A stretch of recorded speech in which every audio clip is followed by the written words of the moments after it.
बोले ना लोडा के ना बोले ना लोडा के ना साहबी गे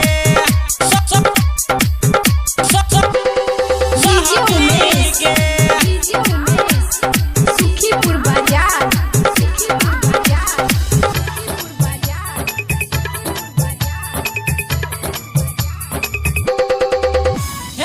कमे उमर में तू करे छी खेला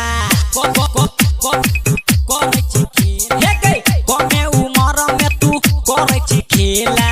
तोहर जवानी देखी मन तरसेला बोला अकेला के न सहबी गे लके तू लही दू गो छौरा बोले ना लोड के न सहबी गे लके तू लही दू गो छौरा बोले ना लोड के न सहबी गे कमे उमर में तू करे छी खेला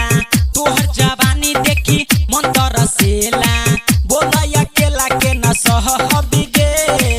लके तू लही दू गो छौरा बोले ना लोड के न सहबी गे लके तू लही दू गो छौरा बोले ना लोड के न सहबी गे लके तू लही दू गो छौरा बोले ना लोड के न सहबी गे बोले ना लोड के न के लोड के न लोड के न सहबी गे के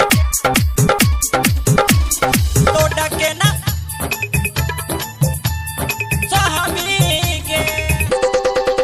हे गई देखे में फिट फाट लागई छी छोरिया के बड़ा मस्त लागई छी देखे में फिट फाट लागई छी छोरिया के बड़ा मस्त लागई छी रख ले तू बचा के जवानी नहीं तो बढ़ जातो तोहर परेशानी धोले तो पाजा लोले तो माजा धोले तो पाजा लोले तो माजा हमरो तू तना काची खा देगे लके तू लही दू गो छौरा बोले ना लोड के ना सहबी गे लके तू लही दू गो छौरा बोले ना लोड के ना सहबी गे लके तू लही दू गो छौरा बोले ना लोड के ना सहबी गे बोले ना लोड के ना के लोड के ना लोड के ना सहबी गे के लोड के ना सहबी गे देखे में लागै छी तू ही डर गे लहंगा में लागल छो मीटर गे देखे में लागै छी तू ही डर गे लहंगा में लागल छो मीटर गे बिकिया के तू कहै छोही छोरिया तू चीटर गे